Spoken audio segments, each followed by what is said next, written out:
Parliament has heard that the Department of Water and Sanitation has a severe shortage of dam inspectors. The majority of South Africa's dams are not inspected every 5 years as mandated by national regulations. Last month, a series of 3 dams collapsed, leaving 107 people homeless and destroyed the livelihoods of small-scale farmers in Riverlands near the town of Malmesbury. To talk more about the dam safety crisis, we are joined virtually by Water and Sanitation Deputy Minister David Mahlobo. Deputy Minister, always a pleasure. Thank you very, very much for your time. Thank you very much, Ellen, and to all your viewers across the breadth and length of our country and beyond. So, Deputy Minister, obviously this came up as quite a big issue at a session in Parliament as well. They were talking about this. So I suppose we should start off by asking, does the department have enough monitoring capabilities to ensure adequate safety standards for its dams and private dams to ensure that the safety of people downstream isn't threatened? And we need to admit as a state that our capacity is not at the level where we want, especially in the regulatory aspect, so that we can be able to monitor every incident that happened within our country. But as a department, there are a number of initiatives that we have taken. One of the initiatives that Minister Majordina, she has firstly said that there are more than 5,000 registered dams. Out of those 5,000 registered dams, more than 3,000 plus, they are private-owned dams. Then there are others that belong to the state, other to the Department of Water and Sanitation, municipalities and others. The first issue after the incident that happened in the Western Cape, the minister directed that all dam owners must register their water uses as an immediate issue. And if those people are not registering those particular dams, the minister and the ministry will act very decisively to deal with those people who are actually hawking water, sometimes building the dams within the water courses that can cause flooding. But also, if they are not registered, we will never be in a position to know whether the structural integrity in the end is the right one.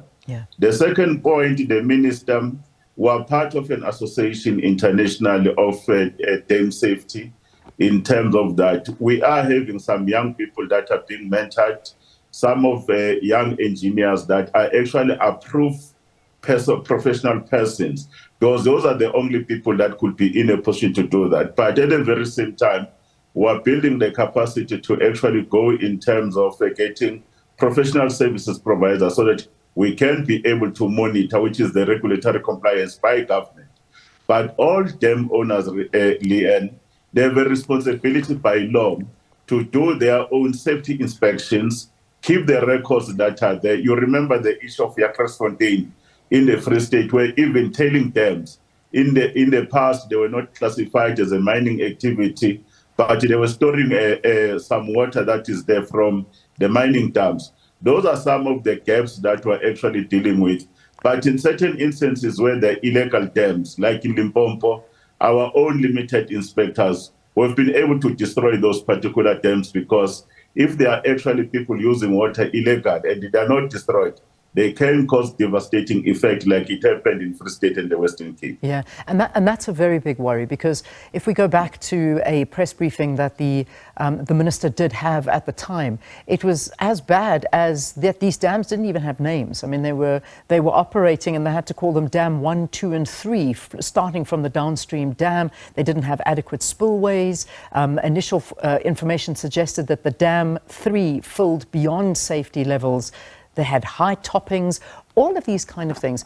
How are people able to get away with something like this? I mean, this should, I suppose, point to a problem where it comes to policing within the department, that people can actually create dams that you don't even know about. It's a combination of two factors, Leanne. One of the responsibility, every water user in our land must register a water use. That's a responsibility, because if you don't do that, that's a criminal activity, because you are breaking the law. For an example, if a water use, you are going to store water in a containment or a reservoir or a dam, you will have to produce a license for storage. The structure that must be there in terms of water use licenses. Normally, there is a section 21A of the water use license in terms of issues of storage as a storage facility. Then you will know that that structure, from a scientific point of view, the engineers will be able to say, but are using the earth walls in terms of building that particular dams? And what is the structural integrity of that earth wall? Because the water might seep underground.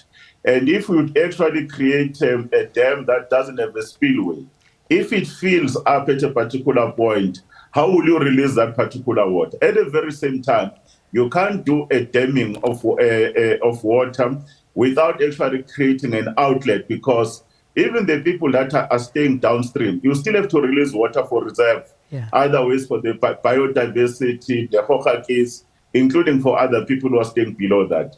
But at the very same time, the minister is very clear. Our department, we are increasing the foot soldiers on the ground.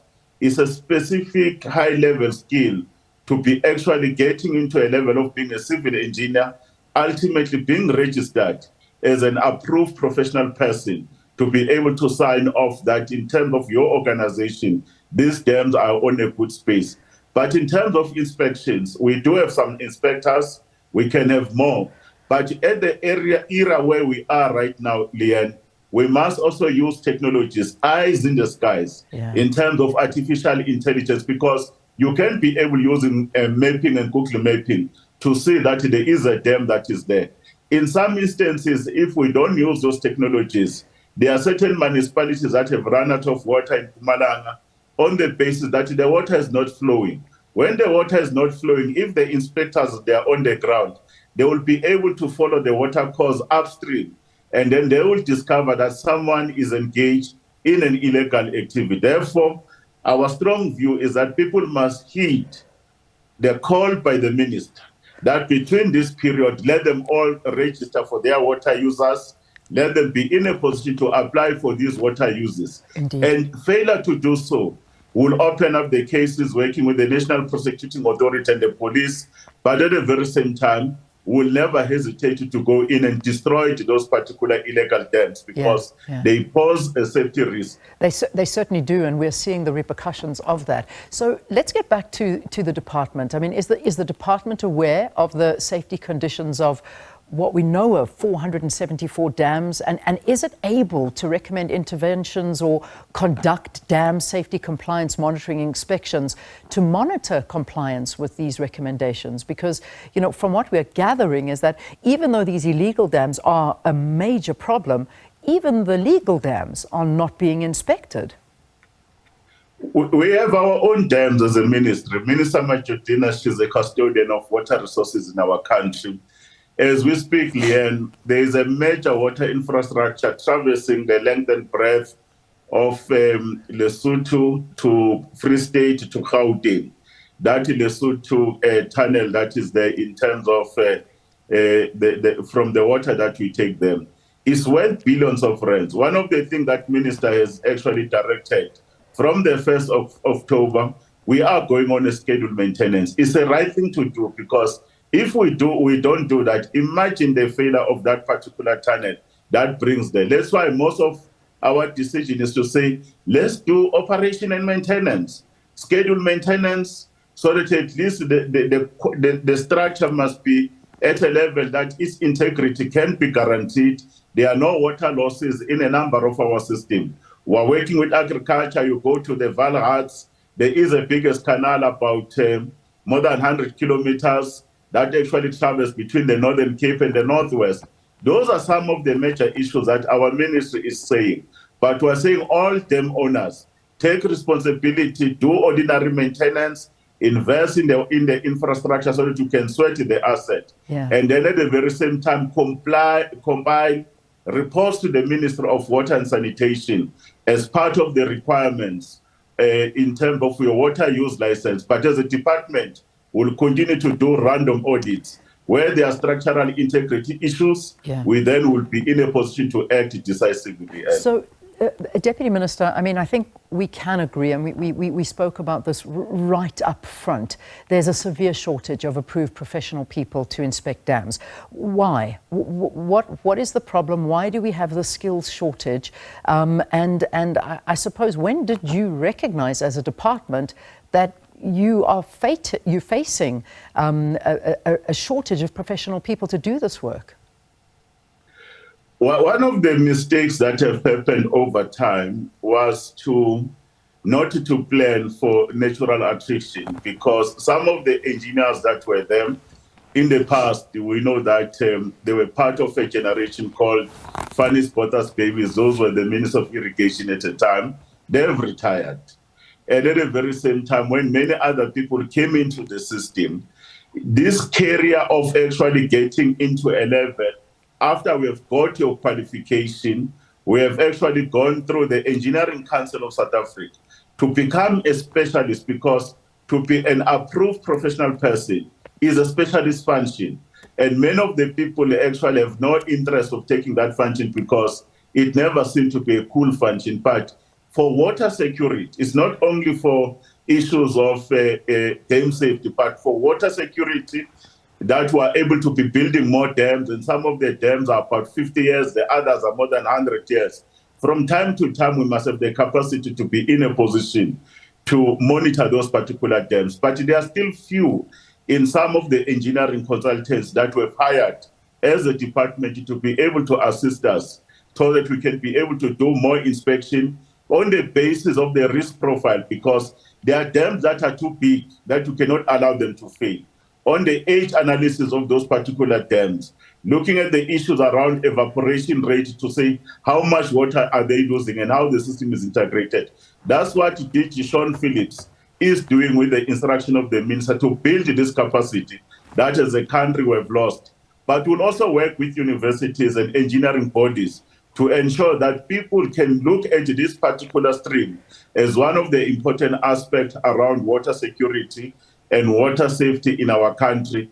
That dam safety, you can be a professional registered as an approved person, and it has incentives if you do that. Yeah. Minister, before I let you go, obviously that being a big problem, because it does take time to train up, and I'm glad you're recognizing the fault in what's happened now, but we need to fix this up quickly. Minister, as I wrap up the interview, also a big worry is the abstraction from the Vaal River system. Many are worried that this happening by Rand Water could actually lead to big water restrictions. Are you able to comment on that or confirm whether or not this is going to be the case? We've met with all the municipalities of Gauteng, with all the councillors. Minister Majodina sent me to address them. We are worried about the relationship of water, especially by the use of the people of Gauteng. There's a lot of inefficiencies by citizens themselves, around 280 litres per person per day that they are using. That must come down to 173. But municipalities in Gauteng, over some time, we give them more than 5 billion litres that rainwater is treating, which is over the license that we gave rainwater. Out of the 5 billion litres that rainwater gives them, they lose more than 2 billion litres. It goes on the ground. When it goes on the ground, you could see this is a wastage of about between 33% to around 45%. If municipalities can fix their leaks, replace all pipes, when there's a problem, they should do certain those things. But at the very same time, their population has grown. They must create more reservoirs. You store more water there, so at least you have a storage capacity of a lifetime of about 48%, and don't allow your reservoirs to be below 60%. At the very same time, restriction will happen. When it happens, it's going to be using the pressure reducing valves. In other words, level 1 restriction, where you can't be doing your gardening and in the morning and around 4 or 5 o'clock. You can do your gardening in early hours of the morning. The issues of washing of cars, using those hose pipes instead of using buckets, those are issues that we must be able to restrict people from doing. But we are very confident that the Premier has said that he's committed to drive these issues. Municipalities, we met them. There's going to be a follow-up between our ministry and the people of Gauteng. But our message, let's use water sparingly. Thank you very much, Deputy Minister. That, of course, David Mahlobo from Water and Sanitation, talking about, firstly, the shortages of qualified dam inspectors and the low dam compliance, and then, of course, water shortages that could be a great reality here in Gauteng and perhaps countrywide.